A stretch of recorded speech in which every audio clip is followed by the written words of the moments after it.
yung bag ba ito na pakalat-kalat ha? What if ihagis ko to sa labas ng classroom? What if ikaw ang ihagis ko ha? Di mo ba nakikita yung tag dyan?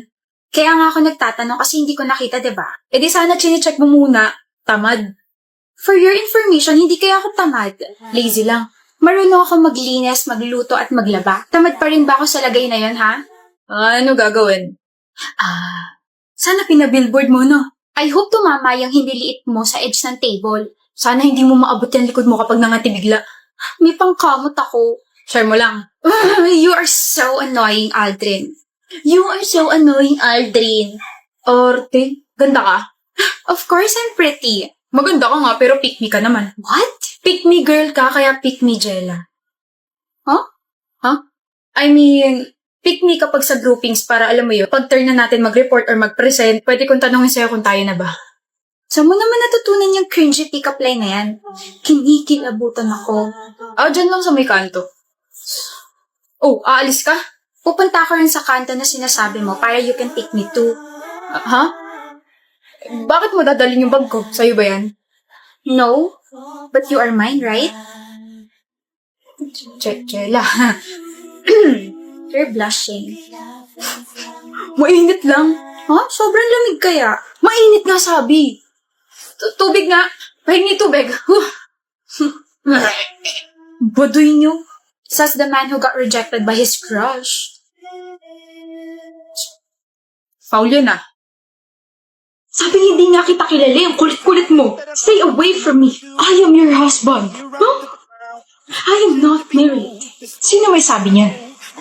We've been married for 4 years. We have a daughter and her name is Greta. Your favorite food is carbonara and you love painting. Hindi kita kalala. Palalahanan mo please. Kahit para lang sa anak natin. Tama na. Mahal. Tigilan mo na ako. I'll help you. Tigilan mo ng pagiging creepy stalker ko.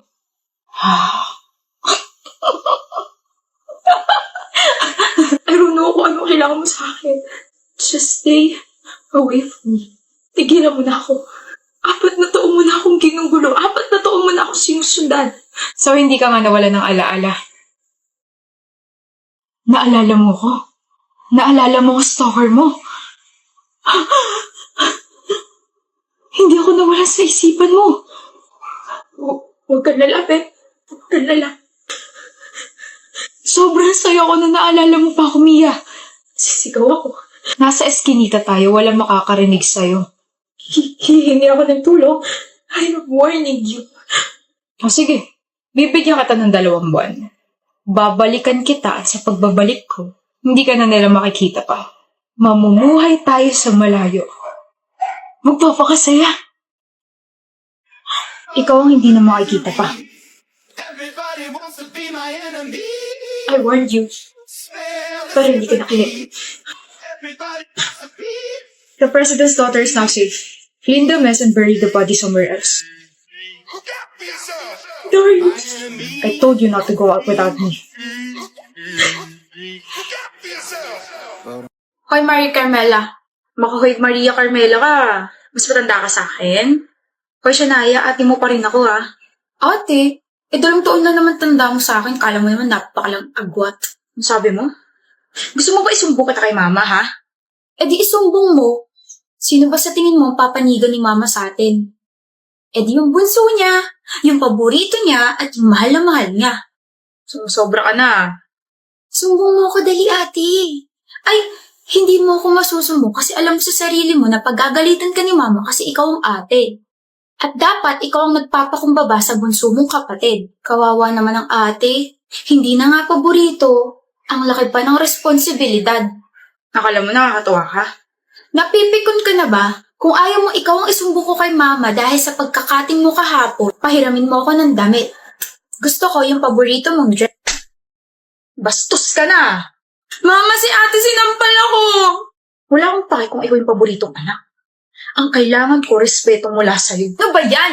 Hindi na ko pa naririnig yung mga boses ninyo. Ang ingay! Ma, magsampalan na lang kayo buong araw. Tsugas kayo?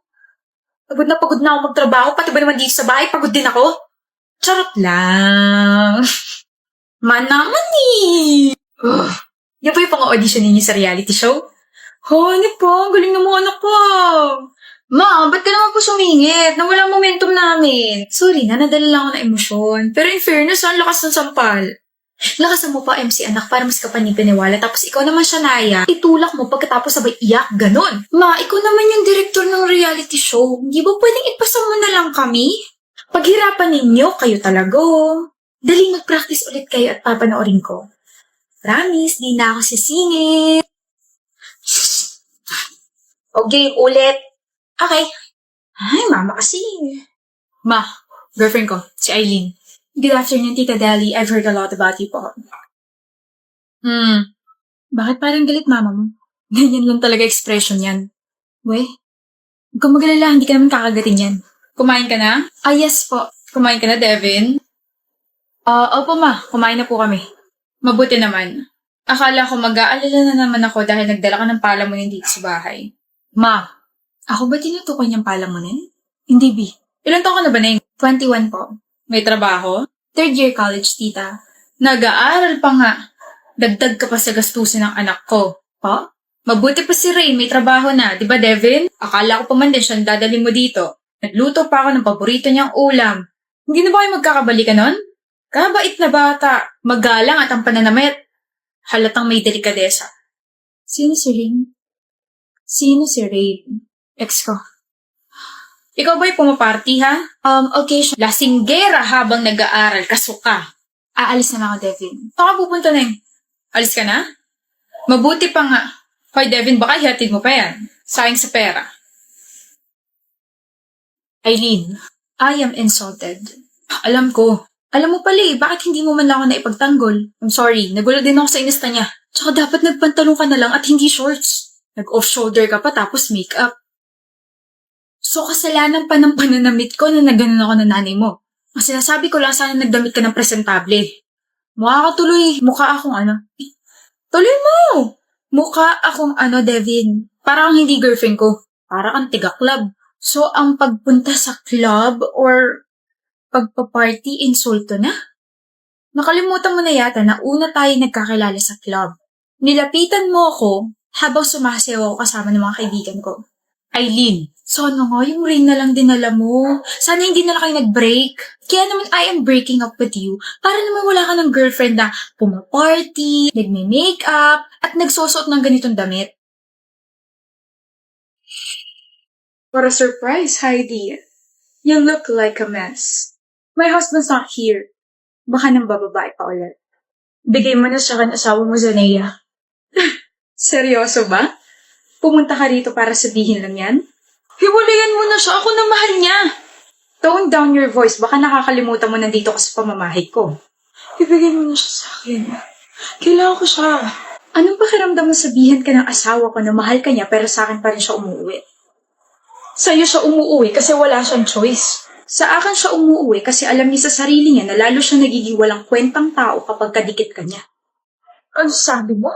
He's nameless without me. He's unworthy without me. Hindi siya karespe-respeto kapag wala ko sa tabi niya. Lahat ng mga ginagastos niya sa'yo, galing yon sa kumpanya ko. Ibig sabihin, wala siya magiging pera kung iiwan ko siya. Hindi mo rin naman siya kayang buhayin. Balita ko bumagsak kumpanya mo. Sino bang may gawa? Ay, ako nga pala. I pulled out your investors para sa akin sila mag-invest. Very matalino, di ba? Bukod doon, itinakwil ka na ng buong pamilya mo dahil sa kahihiyang dinulot mo sa kanila. Dahil isa kang kabit. Sila pang humingi ng tawad sa akin dahil sa ginawa niyo sa akin ng asawa ko. Ang kapal na mukha mo. Ikaw ang makapal na mukha. Pumunta ka rito para sabihin ibigay ko na sa iyong asawa ko. Ako na ang mahal niya. Walang nagtatanong. Walang may paki. Hiwalayan mo na kasi siya. Hindi naman na kayo masaya eh. Para sumaya kayo? Yok, ayun nga. Well, hindi ko naman na mahal ang asawa ko. I already have my peace of mind kasi alam mo yun, pa-travel-travel lang ako, pa-shopping-shopping. Masaya ako sa buhay ko ngayon. Pero kayo, hanggang sa mamatay ako, nakakabit ang salitang manloloko at kabit sa inyong dalawa. You'll never be happy. Walang tatanggap sa inyo kasi mga immoral kayo. Kung sino pa yung kabit siya pa tumatapang.